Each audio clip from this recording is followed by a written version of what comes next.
नमस्कार दोस्तों।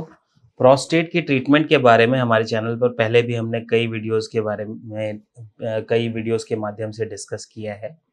इसी कड़ी में आज हम होलेप सर्जरी के बारे में प्रोस्टेट की होलेप सर्जरी के बारे में डिस्कस करेंगे।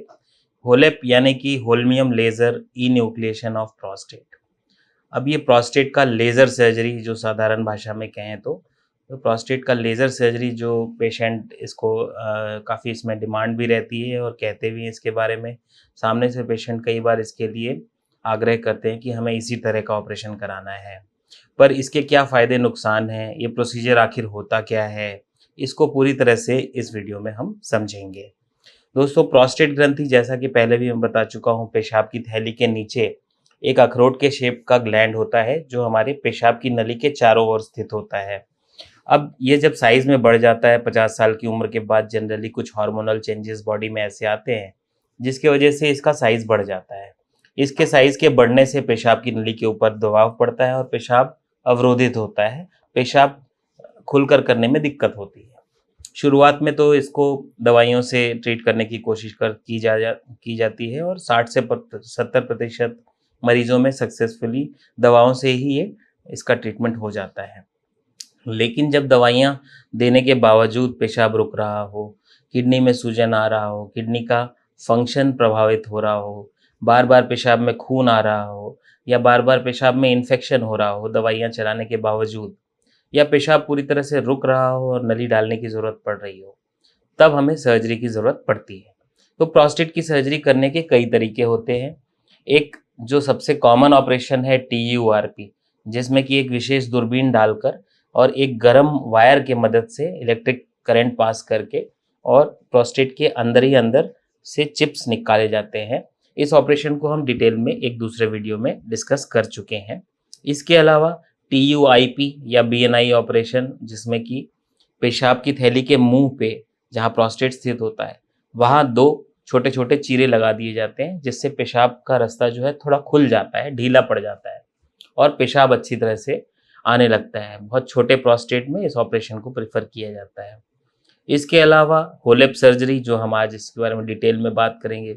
इसके अलावा 2 नए टेक्निक्स जो मरीज़ जो है सर्जरी के लिए बहुत अनफिट हैं, बहुत ज़्यादा उनको कोमॉर्बिडिटीज़ हैं, यानी डायबिटीज़, हाइपरटेंशन, साँस की तकलीफ़ इत्यादि, इत्यादि। इस तरह के प्रॉब्लम अगर हैं किसी को और एडवांस्ड एज है, तो वाटर वेपर थेरेपी यानी रेज़म थेरेपी भी एक नया एडिशन है जो रिसेंटली आया है। इसके अलावा यूरोलिफ्ट भी एक टेक्निक है, जिसमें यूँ समझ लें साधारण भाषा में कि एक रबर बैंड जैसी चीज़ जो है प्रोस्टेट के लोब्स को सेपरेट करने के लिए लगा दी जाती है और उससे पेशाब का रास्ता थोड़ा खुल जाता है, जिससे मरीज़ को पेशाब करने में आसानी होती है।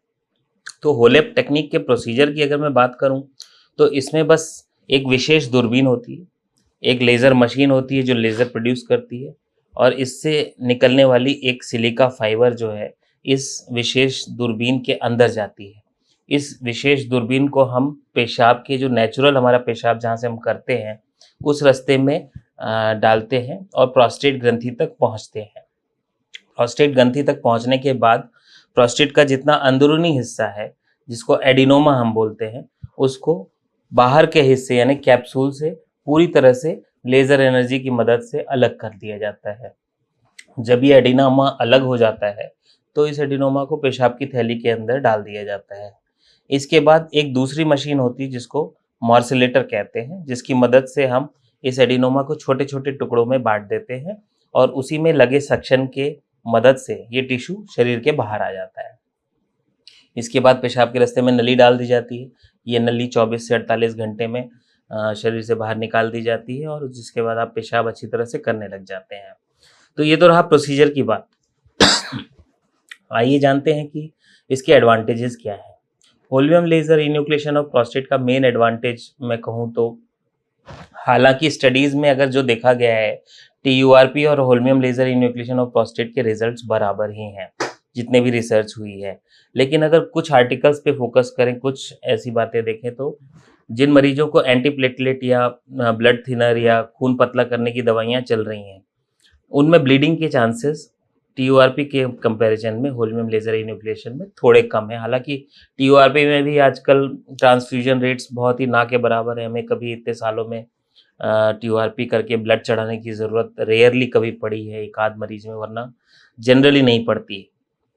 इसके अलावा ब्लीडिंग टेंडेंसी कम, जो मैंने बताया। इसके अलावा क्योंकि टिश्यू ज़्यादा निकलता है प्रोस्टेट में, प्रोस्टेट को जब हम इन्यूक्लिएट करते हैं तो एक पूरा गड्ढा जैसा बन जाता है, इसलिए दोबारा से टिश्यू ग्रो होने के चांसेस जो हैं वो बहुत कम होते हैं होलेप सर्जरी में।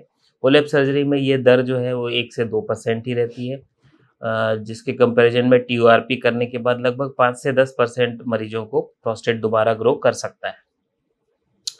तो इसके अलावा जो बहुत बड़े प्रोस्टेट हैं, जैसे 100 ग्राम, 150 ग्राम या उससे भी बड़े प्रोस्टेट हैं, इनमें इनको डील करने के लिए जो है होल्मियम लेज़र ज़्यादा उपयुक्त तरीका माना गया है, क्योंकि इसके कंपैरिजन में जो बहुत बड़े प्रोस्टेट हैं, इनमें या तो टीयूआरपी जो प्रोस्टेट की साधारण सर्जरी है इलेक्ट्रिक करंट वाली, इसको या तो 2 स्टेज में करना पड़ता है, या फिर दूसरा ऑप्शन होता है कि आप चीरा लगा के ऑपरेशन करें, लैप्रोस्कोपिक विधि से प्रोस्टेट को निकालें।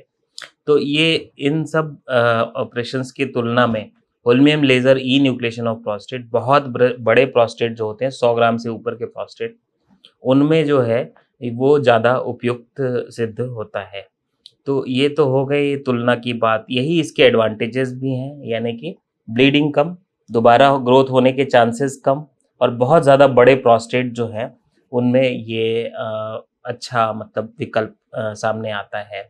Holmium laser surgery enucleation of prostate के फ़ायदों की हमने बात कर ली। आइए जानते हैं कि इसके रिस्क क्या हैं। किसी भी प्रोसीजर में अगर फ़ायदे हैं तो थोड़े बहुत रिस्क भी होते हैं। फ़ायदे बहुत ज़्यादा होते हैं, इसलिए हम इस प्रोसीजर को प्रेफ़र करते हैं। रिस्क की अगर मैं बात करूँ तो टेम्परेरी इनकॉन्टिनेंस, यानी पेशाब की लीकेज की समस्या टेम्परेरी रूप से थोड़ी ज़्यादा होती है टीयूआरपी के कंपैरिजन में होलेप में। लेकिन जनरली जैसे-जैसे सर्जन का एक्सपीरियंस बढ़ता है, वैसे-वैसे ये जो इनकॉन्टिनेंस की दर है, वो कम होती जाती है। इसके साथ-साथ जो है ज़्यादातर ये इनकॉन्टिनेंस की प्रॉब्लम जो है वो टेम्परेरी होती है। कुछ एक्सरसाइज़ और दवाइयों से महीने 2 महीने में जनरली ये पूरी तरह से ठीक हो जाती है। ज़्यादातर लोगों को तो 2-3 दिन तक ही रहती है और उसके बाद ये नॉर्मल हो जाती है। इसके अलावा यूरेथ्रल स्ट्रिक्चर की इंसिडेंस, यानी पेशाब की नली की सिकुड़न की जो समस्या है, ये holmium laser enucleation of prostate में ज़्यादा देखा गया है। तो ये कुल मिला के ये एडवांटेज और डिसएडवांटेज हो गए। अब बात करते हैं कि जब आपने holmium laser enucleation of prostate करा लिया है, तो उसके बाद सर्जरी के बाद आपको किन बातों का ध्यान रखना है। पहली बात तो ये है कि थोड़ा-सा पानी ज़्यादा पीना है, किसी भी चीज़ में स्ट्रेन नहीं करना है। अगर आपको कॉन्स्टिपेशन है तो कोई दवाई ले लीजिए, जिससे आपका स्टूल बाउल मूवमेंट्स रेगुलर रहें। अगर आपकी सर्जरी हुई है और आप स्ट्रेन करेंगे तो ब्लीडिंग के चांसेस ज़्यादा रहते हैं। इसके अलावा अपनी बायोप्सी रिपोर्ट ज़रूर हफ्ते 10 दिन के बाद अपने यूरोलॉजिस्ट से डिस्कस करें। बहुत से मरीज़ इसको भूल जाते हैं और फिर बाद में उसमें कुछ ऐसी रिपोर्ट आती है जिसको कि आगे ट्रीटमेंट की आवश्यकता होती है और वो नहीं हो पाती है। इसके अलावा अगर मैं बात करूँ तो जैसे जिन मरीज़ों ने एंटीप्लेटलेट दवाइयाँ इस ऑपरेशन के लिए बंद की हैं, उनको जितना जल्दी हो सके वापस इन दवाइयों को स्टार्ट कर देना चाहिए। तो ये holmium laser enucleation of prostate के बारे में था। अगर आपके कुछ सवाल हैं, तो आप नीचे कमेंट सेक्शन में पूछ सकते हैं। धन्यवाद।